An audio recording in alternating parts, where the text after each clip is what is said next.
할렐루야. 네, 일주일 동안 평안하신 줄 믿습니다. 네, 날씨가 이제 많이 선선해졌죠. 네, 우리 찬양대와 교역자들도 이제 검은색, 정말 이제 가을이 왔습니다. 짙은 색으로 갈아입었습니다. 환절기에 건강에 유의하시기 바랍니다. 전도서의 말씀은 매우 어려운 성경 말씀 가운데 하나다 거듭 강조를 하면서 어떻게 하면 쉽게 풀어드릴까 계속 저도 고심하면서 지금 말씀을 전하고 있습니다. 그래서 좀 도움을 신약성경에서 얻는다면 신약성경 어느 책을 보라 그랬습니까? 네, 기억 안 나세요? 네, 야고보서를 같이 읽어가면 좀 도움이 됩니다. 말씀을 드렸습니다. 우리 피조물들은 다 시간 안에 놓여지게 되고 어떤 공간 안에 놓여지게 되죠. 그래서 시간과 공간의 제약을 받는다 그렇게 말을 합니다. 동시에 시간에 다른 공간에 있을 수가 없고 공간을 이동하려면 뭐가 꼭 필요하죠? 시간이 필요합니다. 여기서 부산으로 내가 위치를 이동하는데 그냥 공간만 이동할 수는 없다는 겁니다. 시간을 동반해야 이동할 수 있는 거죠. 근데 물론 과거에는 뭐 한 달이 걸릴 수도 있겠죠. 걸어가면 중간에 산적들도 있고. 그런데 이제 교통이 발달해서 10시간 그리고 5시간 KTX가 나와서 또 얼마 걸리죠? 2시간 50분인가요? 네, 그렇게 점점 단축이 되고 있습니다. 단축이 되고 있지만 시간이 안 들어갈 수는 없는 거죠. 네, 그래서 시간과 공간이 맞물려 있다는 것을 알 수 있습니다. 그래서 아인슈타인이 생각해낸 것은 그건 알 필요는 없는 건데요. 그 공간을 빛의 속도 이상으로 이동을 하게 되면 시간을 안 잡아먹는다. 이론적으로 그렇게 생각을 해낸 겁니다. 그래서 이제 타임머신이라는 거를 인류가 개발할 수 있을까? 시간을 거꾸로 거슬러 갈 수 있을까? 그게 가장 이제 궁금한 부분이죠. 그래서 두 가지의 과학과 의학에서는 도전을 하고 싶어 하는데 안 되는 영역, 불가한 영역이 시간을 거슬러 올라가는 거와 사람의 뇌를 만들어 보는 겁니다. 근데 그 두 가지는 하나님께서 허락을 안 하시겠죠. 거기까지 인간의 지식이 미치지 않도록 할 거라는 생각이 듭니다. 왜냐하면 그 두 가지는 하나님께서 두신 창조 세계의 섭리의 제한성의 핵심 부분이기 때문에 그렇습니다. 인간이 스스로 뇌를 만들 수 있고 시간을 거슬러서 올라간다면 창조 질서가 어떻게 되겠습니까? 그래서 우리가 시간을 모르는 것, 미래를 알 수 없는 것이 하나님의 뜻이다라는 것을 받아들여야 됩니다.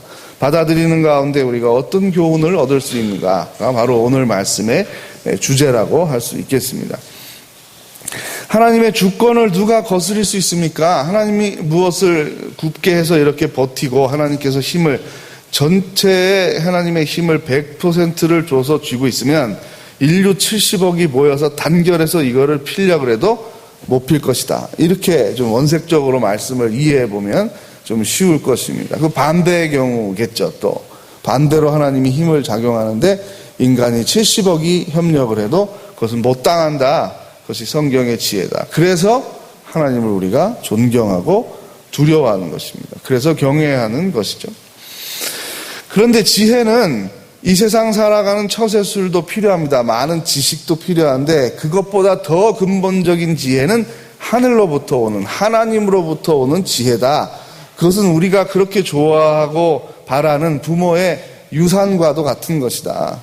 유업이 없으면 과거에는 생계를 유지하기가 곤란해서 남의 종이 될 수밖에 없었습니다.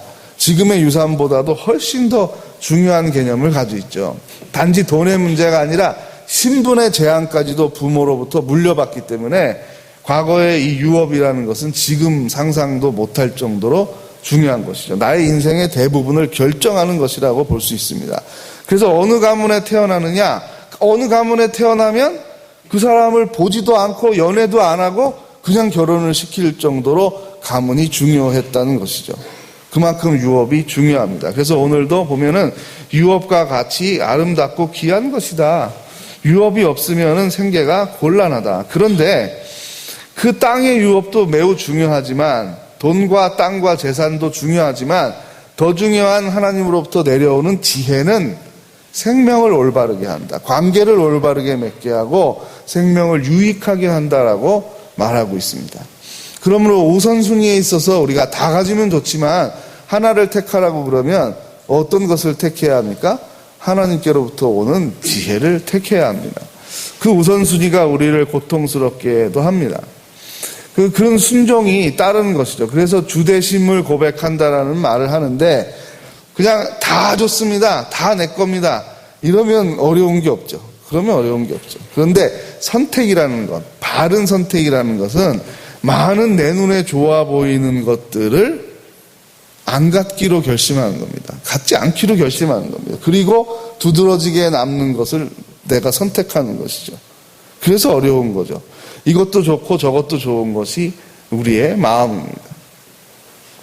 그 가장 중요한 훈련이, 그래서 하나님이 안 된다라고 하는 것에 대해서는 욕심을 갖지 말라는 훈련이 최초의 인류에게도 시작이 됐는데, 우리의 눈과 마음은 매우 발달해 있어서 다른 피조물들은 별로 욕심이 없습니다. 자기 배만 채우면은 그 이에 어떤 욕망이 없는 것이죠. 하나님과 같이 되고자 하는 욕망까지도 생각할 수 있는 존재이기 때문에 위험하다는 것입니다. 그래서 선악과를 금지하셨는데 그것을 금지하는 것에 대한 불순종이 일어났기 때문에 우리가 모두 죄인이라고 말하고, 그 죄의 성이 우리에게 다 유전돼서 우리 안에 들어있다라고 말하는 것입니다. 그러므로 우리는 수행해서 도를 닦아서 지혜를 얻을 수 없습니다. 우리가 악하기 때문입니다. 우리의 욕망을 완벽하게 제어한다? 불가능한 일입니다. 상대적으로는 좀 차이를 낼 수 있겠습니다만 그것이 하나님 보시기에 기준선에 합격할 만큼 스스로 착한 사람, 스스로 지혜 있는 사람, 스스로 구원에 이를 만한 사람은 한 명도 없다는 것입니다. 그러므로 우리가 지혜자이신 하나님을 경외하고 하나님을 의존하게 되는 것입니다. 하나님을 의존하는 것, 하나님을 믿는 것은 부끄러운 일이 아니라 가장 지혜로운 일이라고 말하고 있습니다. 미래를 알지 못하는 사람이 미래를 아는 하나님을 의지하는 것은 가장 지혜로운 일인 것이죠. 많은 사람들이 불안해합니다. 아니, 대부분 사람들이 불안해합니다. 그래서 아직도 이런 첨단 과학의 시대에 달나라를 갔다 올 수 있고 핸드폰 안에 컴퓨터의 기능을 다 집어넣을 수 있는 이런 시대에도 아직도 오늘의 운세와 띠별 운세와 별자리와 토정 비결 이런 것들이 신문에 납니다. 인터넷에 나옵니다. 돈 주고 한 달에 9,900원 내면은 그 주간의 운세를 문자로도 막 보내준다고 그럽니다. 재미있는 세상이죠. 근데 거기 명확하게 뭐가 나와 있는 게 아니지 않습니까? 그냥 오늘은 동쪽을 조심해라.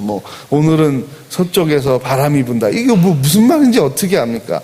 그 무슨 일을 당하고 보면, 그래서 조심하라 그랬나 보다. 그리고 다음부터는 그 말에 더 의지하게 되겠죠. 그래서 우상숭배는 우리가, 이건 어차피 재미로 내가 해보는 건데요.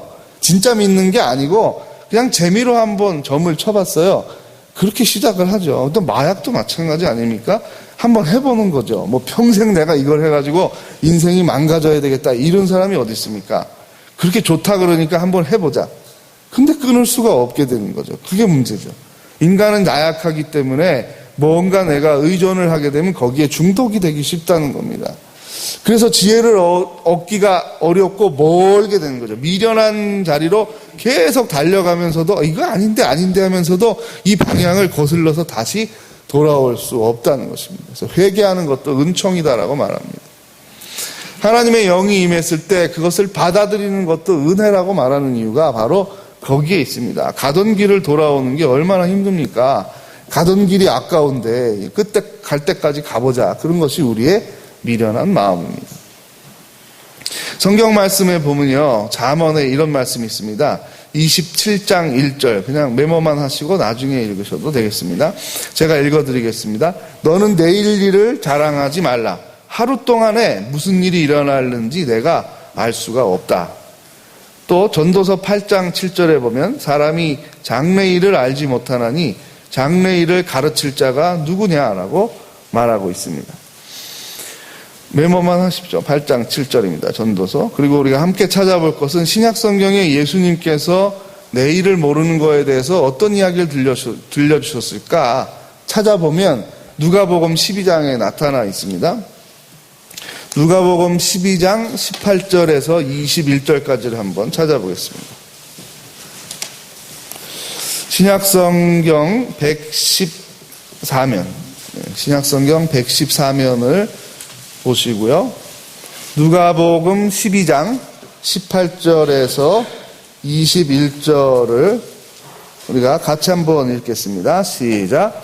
또 이르되 내가 이렇게 하리라. 내 곡간을 헐고 더 크게 짓고 내 모든 곡식과 물건을 거기 쌓아두리라. 또 내가 내 영혼에게 이르되 영혼아 여러 해 쓸 물건을 많이 쌓아두었으니 평안히 쉬고 먹고 마시고 즐거워하자 하리라 하되 하나님은 이르시되 어리석은 자여 오늘 밤에 내 영혼을 도로 찾으리니 그러면 내 준비한 것이 누구의 것이 되겠느냐 하셨으니 자기를 위하여 재물을 쌓아두고 하나님께 대하여 부요하지 못한 자가 이와 같으니라. 아멘. 형제간의 재산 다툼이 있어서 찾아왔어요. 그때 주님께서 들려주신 이야기가 이 이야기입니다. 곡간을 크게 짓고 창고를 크게 져서 네가 쓸 거를 전부 다 집어넣어서 몇 년 동안 풍족하게 먹을 거를 다 쌓아놔서 이제부터 내일부터는 이제 오늘 잘 자고 내일부터는 이걸로 즐겁게 즐기자라고 했는데 그날 하나님이 그를 불러가면 어떻게 하겠느냐라는 말씀을 예수님께서 우리에게 주고 계십니다. 내일 일은 남 몰라요. 하루하루 살아요. 유명한 복음성가 찬양이 있죠. 정말 모릅니다. 뭐 드라마를 보면은 처음에 1, 2, 3회 보면 그 예상되는 결과들이 그대로 끝까지 갑니까? 아니죠. 계속 변화가 일어나죠. 내일 일어날 사건들을 모르는 상태에서 삶이 진행된다는 걸 보여줍니다. 처음에 좋아하는, 너무 또 그렇게 하니까 상투적인 것 같아요. 처음에 좋아하는 사람들은 꼭 헤어지게 만들더라고요. 그래서 우리 아이들이 어렸을 때 그 미니 시리즈 드라마를 보는데 자기들이 그래요. 한 3회쯤 보면서 약혼하면 안 돼. 약혼하면 안 돼. 약혼하면 다 깨져. 그러더라고요. 약혼한 사람들이 미래에 다 깨지는 거를 드라마가 너무 많이 하니까 그것도 뭐 하나의 법칙인 것처럼 너무 상투적으로 갑니다. 그만큼 우리의 미래를 모른다라는 것을 표현하는 것인데 그게 너무 과도하게 일치가 되니까 마치 무슨 약혼하면 안 되는 것처럼 이렇게 드라마가 가기도 합니다. 종교개혁자들은 성령의 조명, 하나님께서 우리의 삶에 말씀을 읽을 때 그리고 중요한 일을 결정할 때 말씀 읽는 사람, 기도하는 사람에게 빛을 비추어 줍니다. 조명을 비추어 줍니다. 라는 말을 했습니다. 상당히 중요한 말씀이죠. 우리가 연극을 보러 가고 뮤지컬을 보러 가고 여러 사람들이 나와서 막 노래를 하고 행동을 하면 정신이 없을 때가 있습니다. 조명을 집중해서 보여주고 그 사람이 아주 중요한 내용의 그 가사를 담은 노래를 하면 거기에 상당히 이 흐름을 알 수가 있는 것이죠. 그런데 왜 조명을 합니까? 다른 사람들도 다 보여줘야 되는데 집중하기 위해서 그런 거죠. 더 이게 중요하다라는 것을 집중하기 위해서 그렇죠. 그 지혜와 바른 선택이라는 게 무엇이냐? 아까도 말씀드렸듯이 많은 분주한 우리가 갖고 싶은 것들, 우리가 중요시 여기는 것이 있는데 우리가 늘 이걸 다 가지려고 그런다는 것입니다. 근데 여러분 현실적으로 세상의 그 아름다운 여인과 착한 여인 그리고 경제력까지 있는 여인을 내가 다 가지리라. 이러면 결혼할 수 있겠습니까? 못하는 거죠. 반대도 마찬가지겠죠. 세상에 있는 좋은 사람은 내가 다 차지하리라. 불가능한 아닙니까? 결국 무엇입니까? 선택이라는 것은 더 많이 버리는 것을 말합니다. 더 많이 포기하는 것을 의미합니다. 하나님의 많은 일들과 하나님이 기뻐하시는 일들과 내가 좋아하는 일들이 차례차례로 이렇게 질서 있게 돼서 1, 2, 3, 4, 5, 6, 7, 8, 9씩 완성. 삶이 이렇게 되면 얼마나 좋겠습니까? 그러나 때로는 이게 섞여 있습니다. 섞여서 내가 신앙인으로서 하나님의 주권을 고백하는 결단을 해야 될 자리가 있는 것입니다. 그게 중요한 것이죠. 그때 믿음이 드러나는 것이죠. 그런데 대부분 우리의 삶이 익숙하게 내가 당장 필요하고 나에게 유익한 것을 선택하는 것이 습관으로 딱 강하게 자리를 잡게 되면 하나님의 음성이 들려와도 못 듣거나 들었어도 못 들은 척을 하겠죠. 그것이 우리의 연약함입니다. 그래서 모든 성도들에게 지혜롭게 살고 싶습니까? 그러면 모두가 다 아멘을 하겠죠. 그러나 실제로 지혜로운 삶을 선택하는 것은 어려운 일입니다. 우리의 섬김과 경건이 붙어 있다라고 야고보서에서 증거하고 있듯이 그 훈련이 되지 않으면 우리 삶 속에 그러한 불편함과 나의 것을 양보하고 시간의 우선순위와 물질의 우선순위를 하나님 기뻐하시는 일에 내어드리는 훈련이 없이 그냥 저절로 성숙에 이르지 않는다는 것입니다. 1층에 인사하는 우리 자리들, 소예배실 앞에 보면 이웃을 위해서 기부하는 함을 놓았지 않습니까? 아마 그 광고를 하고 말씀을 드릴 때 많은 분들이 내가 뭘 가져와야지 라고 생각을 했을 겁니다. 그런데 막상 올 때 되면 잊어버리죠. 일주일 동안 분주하게 살다 보면 잊어버립니다. 우리에게 약한 사람들을 생각하고 그들을 구제하는 실천이 습관화되어 있지 않을 겁니다. 잊어버립니다. 그래서 저도 저한테 문자를 보냅니다. 집에 있는 식용유 갖다 넣기 이런 식으로 문자를 보내요. 메모도 하고요. 책상 앞에도 써붙이고 문자도 보내요. 그렇게 안 하면은 잊어버려요. 내가 보는 게 너무 많거든요. 보는 게 너무 많아요. 집중할 게 너무 많습니다. 고아와 과부와 나그네를 돌보는 일은 너무 어려운 일입니다. 그래서 이 일을 할 때 하나님께서 얼마나 기뻐하실까를 오래 묵상하지 않고는 그걸로 나아가는 에너지를 이렇게 만들어낼 수가 없는 거죠. 전도하는 일을 통해서 하나님이 얼마나 기뻐하실까를 오래 묵상하지 않으면 그 행동으로 나아가기가 어려운 것입니다. 그만큼 경건과 지혜의 실천이 어렵다라는 것을 전도서와 야고보서는 우리에게 가르쳐주고 있습니다. 그래서 야고보 3장을 한번 찾아보겠는데요. 야고보서에 보면 위로부터 내려오는 지혜를 추구하라. 하나님께서 주시는 지혜를 우리가 간구해야 된다고 말씀하고 있습니다. 자, 야고보 3장을 한번 보겠습니다. 야고보 3장은 374면을 보면 되겠습니다. 네, 야고보서도 제가 숙제로 계속 내드리는 것이고요. 오늘 시간 관계상 그냥 15절부터 17, 18절만 읽겠습니다. 3장 17, 18절만 우리가 같이 읽습니다. 374면입니다. 오직 위로부터 난 지혜는 첫째 성결하고 다음에 화평하고 관용하고 양순하며 긍휼과 선한 열매가 가득하고 편견과 거짓이 없나니 화평하게 하는 자들은 화평으로 심어 의의 열매를 거두느니라. 아멘. 위로부터 난 지혜가 우리에게 임하게 되면 하나님의 성품을 담게 되는 거죠. 그래서 거룩하게 된다고 말하고 있습니다. 성결하게 되는데, 자, 이웃과의 관계에서 중요한 거는 화평이죠. 평화를 만들어내는 마음이에요. 그걸 위해서 관용해야 되고 양순해야 되고 연약한 이웃에게 긍휼을 베풀어야죠. 이런 것들이 다 선한 열매입니다. 갈라디아에서 보면은 뭐가 있죠? 성령에 뭐가 있죠? 9가지 열매가 나타나죠. 그것과 같은 내용입니다. 일맥상통하는 내용들이 나오죠. 지혜자에게, 경건자에게 그러한 열매가 나타난다고 말하고 있습니다. 그 열매는 그냥 어느 날 갑자기 9가지가 탁 생기는 게 아니라 그것을 사모하는 마음이 있어서 계속 행동을 실천에 옮길 때 하나님께서 점점 더해주는 거죠. 전도왕들의 간증을 들어보면 공통점이 처음에 다 잘했다 그래요? 나가니까 하루에 그냥 10명씩 다 전도했다 그럽니까? 아니죠. 똑같이 실패합니다. 똑같이 실패하고 열매가 없어요. 그래도 현장에 나가서 또 헌신하고 하니까 말도 못해요. 말도 잘 못하고 그랬는데 점점 적절한 말도 하게 되고 열매도 많이 맺게 되고 그렇게 변하더라라는 이야기를 합니다. 포기하지 말자라는 얘기를 합니다. 우리가 바른 선택을 할 수 있도록 성령께서 조명을 비춰주실 때 때로는 급하면은 음성을 들려주셔요. 사도 바울에게 글로 가면 안 돼. 이쪽으로 가. 근데 그 말을 들을 수 있다는 게 중요합니다. 듣고 나서 순종할 수 있다는 게 중요한 겁니다. 하나님의 시선을 받아들이는 것이죠. 경외의 사람, 지혜의 사람 대표적인 인물이 또 요셉입니다. 요셉 이야기는 여러 번 우리가 설교 말씀을 들었고 저도 이미 했습니다. 그래서 그 이야기는 다 생략을 하고 요셉이 하나님을 경외하는 지혜자였다라는 실천이 어떻게 나고 열매가 어떻게 나타나는 것만 한번 돌아보면 좋겠습니다. 여러분, 사람들의 생각, 자신의 상식적인 생각으로 생각하면 버림받았지 않습니까? 그리고 억울하게 누명 쓰지 않았습니까? 그리고 감옥에 가지 않았습니까? 그리고 자기를 나가면 좀 도와주겠다고 말한 사람이 소식이 없지 않습니까?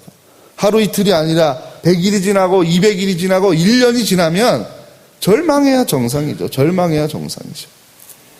근데 미래를 알지 못하는 사람들은 대개 미래를 모른다는 게 나쁘게 작용하죠. 더 불안하게 작용하고 염려로 작용합니다. 그러나 하나님을 의지하는 사람에게는 미래를 모른다는 것이 소망으로 작용하는 겁니다. 상식적인 눈으로 보면 누구에게 물어봐도 요셉은 거기서 절망해야 마땅한 것이죠. 인생을 포기해야죠. 그러나 그는 하나님을 기다렸습니다. 그래서 누가 자신을 재상으로 만들어 주셨는지를 명확히 알고 있어요. 그러니까 하나님의 의도와 하나님의 계획을 보고자 하죠. 그래서 형들은 두려워하죠. 아무리 생각해도 저 권력을 가지고 원수를 갚으면 어떻게 하나 두려워할 때 요셉이 무엇이라고 말합니까? 당신들은 나를 해치려고 했지만 우리 하나님은 그것을 선으로 바꾸어 주셨습니다. 그래서 우리 모두를 살려주신 거 아닙니까? 제가 원수를 왜 갚습니까? 하나님의 시선을 가져오게 되는 것이 지혜입니다. 그리고 그 열매는 누가 혜택을 받습니까? 우리 모든 사람들이 그 유익을 받습니다. 혜택을 받습니다. 이만큼 경건, 하나님을 경외하는 자의 삶은 많은 사람들을 구원한다는 겁니다. 그 일가족만 구원한 것이 아니라 그들이 살고 있던 당시의 세계죠. 근동 세계가 그들의 온 세계 아닙니까? 온 세계를 구원하는 요셉이 되었던 것입니다. 이 말이 너무 거창하면 작은 예를 한번 찾아보겠습니다. 한 가난한 대학생이 있었습니다. 등록금이 모자라서 이제 마지막 4학년 여름방학 때 막노동을 했습니다.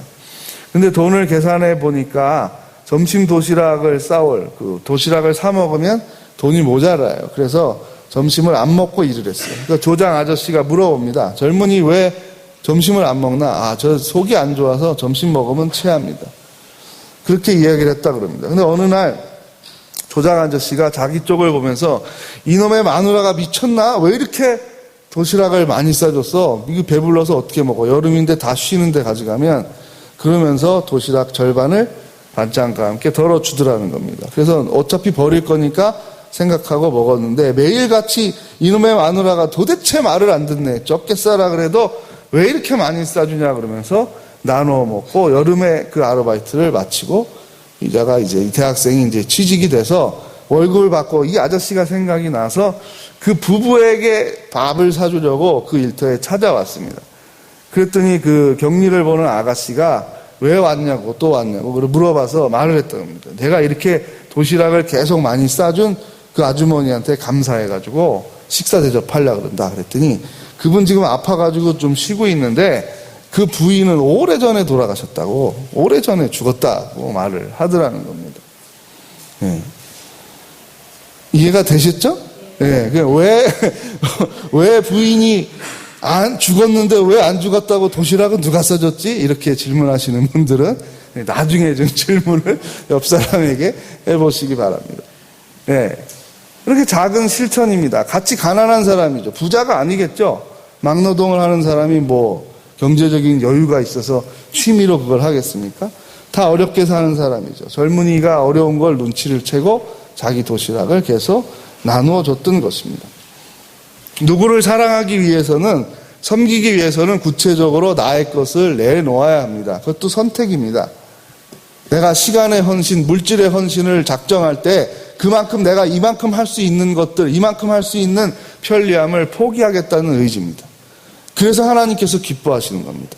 우리가 무한한 시간과 무한한 물질을 가지고 있다면 우리가 바치는 것에 대해서 하나님 별로 감동하지 않습니다. 하나님 기뻐하시는 이유는 우리도 유한한 것을 가지고 있는데 우리도 더 많이 필요한데 그것을 아끼고 나누는 그 마음이 더 이쁘고 기특한 것입니다. 그래서 하나님께서 성령의 조명을 비추어 주시고 점점점 하나님과 그런 교제가 일어나는 사람들에게 음성을 들려주시고 명확한 길로 인도해 가시는 것입니다. 이제 말씀을 맺겠습니다. 우리가 지혜를 사모하고 경건을 사모합니다. 그래서 평생 우리가 신앙생활을 주일 성수하면서 잘하고 있습니다. 이 하나 더 우리에게 경건의 능력, 경건의 섬김의 실천이 있어야 하겠습니다. 우리들을 통해서 유익을 얻는 사람들은 누구인가? 우리들의 헌신을 통해서 삶의 위로와 용기, 가치를 얻는 사람들은 누군가? 우리들을 통해서 복음을 알게 되고 하나님을 알게 되는 사람들은 누구인가? 라는 질문을 하면서 내가 참된 지혜자인가? 경건한 사람인가를 계속 질문하면서 전도서와 야고보서를 우리가 읽고 있는 것입니다. 이제 말씀을 맺겠습니다. 하나님께서는 우리가 미래를 모르는 피조물인 것을 인정하기를 원하십니다. 아멘. 하나님께서는 우리가 하나님을 경외하며 바른 선택을 하기를 바라십니다. 아멘. 하나님께서는 우리가 바른 선택을 하며 선한 열매들을 맺기를 권하고 계십니다. 아멘. 찬송 368장 1절을 같이 하겠습니다.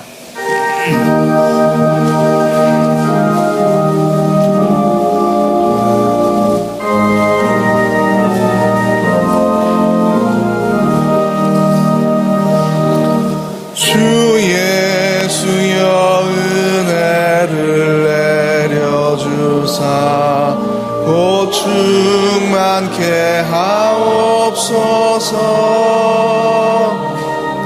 이 줄이고 목마른 나의 맘에 주 성령을 부으소서. 주 예수여 충만한 은혜 내 영혼에 부으소서. 주 예수만 나의 힘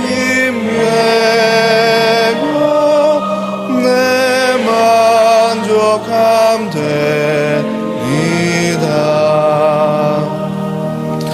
우리 합심해서 기도드릴 때 하나님의 지혜를 닮아가는 저희들, 참된 경건의 열매가 맺어지는 우리의 선한 삶이 되게 해달라고, 우리의 삶을 통하여 위로와 용기를 얻는 사람들, 하나님을 알게 되는 사람들이 늘어가게 해달라고 이 시간 함께 동성으로 기도하겠습니다. 하나님 아버지, 우리에게 참된 지혜를 주시고자 원하는데 우리가 그러한 하나님의 위로부터 내려오는 신령한 지혜를 받기를 원합니다. 하나님을 닮아가는 성품을 갖게 되기를 원합니다. 생명을 긍휼히 여기고 온유한 마음, 다른 사람을 좋게 여기는 긍정의 마음을 갖기를 원합니다. 나눔과 섬김의 실천이 있는 경건한 삶을 살기를 원합니다. 아버지 하나님, 우리의 삶을 통하여 삶의 위로와 용기를 얻는 사람이 늘어가게 하시고 우리의 삶을 통하여 복음을 접하게 되고 하나님 아버지의 구원의 손길을 받아들이는 사람들이 늘어가게 하여 주시옵소서. 하나님 아버지, 우리에게 경건의 능력이 나타나게 하여 주시고 말씀을 읽고 묵상하며 설교를 듣고 마음에 새기고 우리의 입술과 손과 발의 행동이 변화될 수 있도록 크신 은혜를 베풀어 주시옵소서. 참 지혜로우신 하나님, 그리고 예수 그리스도, 우리를 인도하시는 성령님을 따라 사는 순종의 삶, 경건의 삶을 살기를 원합니다. 우리의 삶을 통하여 하나님께 영광을 돌리며 많은 이웃에게 유익을 주며 우리는 많은 사람들을 위로하며 격려하며 또한 복음을 알게 하는 선교적인 삶을 살게 하여 주옵소서. 우리를 통하여 예수 그리스도의 선한 성품이 드러나며 성령의 열매들이 맺어질 수 있도록, 그 열매의 혜택을 많은 사람들이 볼 수 있도록 복된 삶으로 우리를 인도하여 주시옵소서. 참 지혜자이신 예수 그리스도의 이름으로 기도하옵나이다. 아멘.